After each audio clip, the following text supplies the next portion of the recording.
दोस्तों, रावण की बेटी के वचन सुनकर लक्ष्मण जी कुपित हो उठे। वे उस रावण कुमार से बोले, निशाचर, तुमने केवल वाणी द्वारा अपने शत्रु वध आदि कार्यों की घोषणा कर दी, परंतु उन कार्यों को पूरा करना तुम्हारे लिए बहुत कठिन है। जो क्रिया द्वारा कर्तव्य कर्मों के पार पहुंचता है, अर्थात जो कहता नहीं काम पूरा करके दिखा देता है, वही पुरुष बुद्धिमान है। उस दिन संग्राम में अपने को छिपाकर तुमने जिसका आश्रय लिया था, वह चोरों का मार्ग है। वीर पुरुष उसका सेवन नहीं करते हैं। राक्षस, इस समय मैं तुम्हारे बाणों के मार्ग में आकर खड़ा हूँ। आज तुम अपना वह तेज दिखाओ, केवल बढ़ बढ़कर बातें क्यों बना रहे हो। लक्ष्मण जी के ऐसा कहने पर मेघनाद ने अपने भयंकर धनुष से बाणों की वृष्टि आरंभ कर दी। उसके छोड़े हुए महान वेगशाली बाण सर्प के समान लक्ष्मण जी के शरीर पर पड़ने लगे। इस प्रकार राक्षस मेघनाद ने युद्ध में लक्ष्मण जी को घायल कर दिया। बाणों से लक्ष्मण जी का शरीर अत्यंत शत विशत हो गया। वे रक्त से नहा उठे। मेघनाद अपना यह पराक्रम देख लक्ष्मण जी के पास जा बड़े जोर से गर्जना करके यूं बोला, सुमित्रा कुमार, मेरे धनुष से छोटे हुए तेज धार वाले बाण शत्रु के जीवन का अंत कर देने वाले हैं। ये आज तुम्हारे प्राण लेकर ही रहेंगे। तुम्हारा धनुष दूर जा पड़ेगा और तुम्हारा मस्तक भी धड़ से अलग कर दिया जाएगा। आज श्री राम इस अवस्था में तुमको मेरे द्वारा मारा गया देखेंगे। इस तरह कठोर बातें कहते हुए मेघनाद को लक्ष्मण जी ने कुपित होकर यह उत्तर दिया, दुर्बुद्धि राक्षस, जो काम अभी किया नहीं उसके लिए व्यर्थ डींग क्यों हाँकता है। तू जिसे कहता है उस कार्य को पूरा कर, जिससे मुझे तेरी बात पर विश्वास हो। नरभक्षी राक्षस, तू देख लेना, मैं कोई कठोर बात ना कहकर तेरे ऊपर किसी तरह का आक्षेप ना करके आत्म प्रशंसा किए बिना ही तेरा वध करूंगा। ऐसा कहकर लक्ष्मण जी ने उस राक्षस की छाती में बड़े वेग से 5 नाराज मारे, जो धनुष को कान तक खींचकर छोड़े गए थे। लक्ष्मण जी के बाणों से आहत होकर रावण कुमार रोष से आग बबूला हो उठा। उसने अपने 3 बाणों से लक्ष्मण जी को भी घायल करके बदला चुकाया। लक्ष्मण जी और मेघनाद दोनों वीर पराक्रमी, बल संपन्न, विक्रमशाली, परम दुर्जय तथा अनुपम बल और तेज से युक्त होने के कारण दुर्जय थे। जैसे आकाश में 2 ग्रह टकरा रहे हों, उसी तरह वे दोनों वीर परस्पर जूझ रहे थे। दोनों बड़े हर्ष और उत्साह के साथ एक दूसरे का सामना करते थे।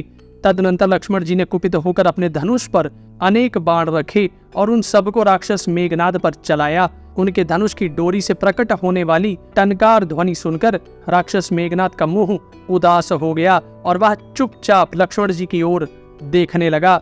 रावण कुमार मेघनाद का मुंह उदास देखकर विभीषण ने युद्ध में लगे हुए लक्ष्मण जी से कहा, महाबाहो, इस समय रावण पुत्र मेघनाद में मुझे जो लक्षण दिखाई दे रहे हैं, उनसे जान पड़ता है कि निसंदेह इसका उत्साह भंग हो गया है। अतः आप इसके वध के लिए शीघ्रता करें। तब लक्ष्मण जी ने विषधर सर्पों के समान भयंकर बाणों को धनुष पर चढ़ाया और उन्हें मेघनाद को लक्ष्य करके चला दिया। लक्ष्मण जी के चलाए हुए उन बाणों की चोट खाकर मेघनाद 2 घड़ी के लिए मूर्छित हो गया। उसकी सारी इंद्रियां विशुद्ध हो उठी। थोड़ी देर में जब होश हुआ और इंद्रियां सुस्थिर हुई, तब लक्ष्मण जी को देख उसके नेत्र रोष से लाल हो गए और वह उनसे कठोर वाणी में बोला, सुमित्रा कुमार, पहले युद्ध में मैंने जो पराक्रम दिखाया था उसे क्या तुम भूल गए? उस दिन तुमको और तुम्हारे भाई को भी मैंने बांध लिया था। उस समय तुम युद्ध भूमि में पड़े छटपटा रहे थे। यदि पहले युद्ध में तुमने मेरा पराक्रम नहीं देखा है तो आज तुम्हें दिखा दूंगा। ऐसा कहकर मेघनाद ने 7 बाणों से लक्ष्मण जी को घायल कर दिया और 10 सहायकों से हनुमान जी पर प्रहार किया। तत्पश्चात दुगने रोष से भरे हुए मेघनाद ने 100 बाणों द्वारा विभीषण को क्रोध पूर्वक शत विशत कर दिया। मेघनाद द्वारा किए गए इस पराक्रम को देखकर लक्ष्मण जी ने उसकी कोई परवाह नहीं की और हंसते हंसते कहा, यह तो कुछ नहीं है। साथ ही लक्ष्मण जी ने भयंकर बाण हाथ में लिए और उन्हें मेघनाद को लक्ष्य करके चला दिया। फिर वो मेघनाद से बोले, निशाचर, रणभूमि में आए हुए शूरवीर इस तरह प्रहार नहीं करते।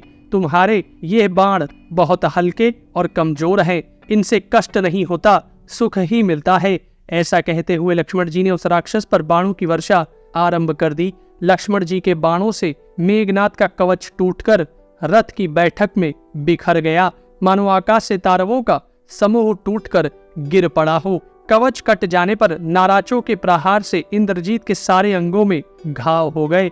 तब रावण कुमार ने अत्यंत कुपित हो समर भूमि में लक्ष्मण जी को सहस्त्रों बाणों से घायल कर दिया। इससे लक्ष्मण जी का भी कवच छिन्न भिन्न हो गया। वे दोनों वीर एक दूसरे के प्रहार का जवाब देने लगे, अतः वे दोनों सब ओर से लहूलुहान हो गए। दोनों वीर दीर्घ काल तक एक दूसरे पर पैने बाणों का प्रहार करते रहे।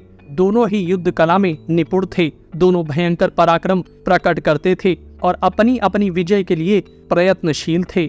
युद्ध में उन दोनों के चलाए हुए बाण एक दूसरे के शरीर पर पड़ते, रक्त से भीग कर निकलते और धरती में समा जाते थे।